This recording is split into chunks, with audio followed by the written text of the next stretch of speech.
فنك تحرق دبابة إسرائيلية مكربة، فنك ما تقدر. إيش ولا كلمة.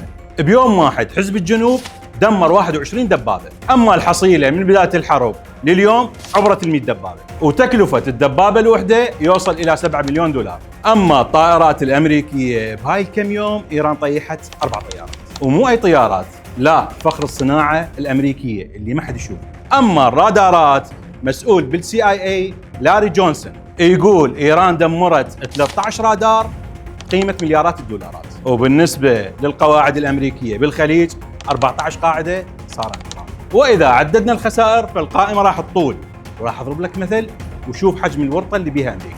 شوف حبيبي، روسيا خلال 4 سنوات خسرت 10 طيارات من سو 35، وهي تحارب 31 دولة، بينما أمريكا خلال 40 يوم خسرت 8 طيارات متطورة وأغلى من سو 35. وانت قيس على باقي الأمور، وانت فائق دعبول اخذ راحتك. واليوم كان هنا الورطة الأمريكية.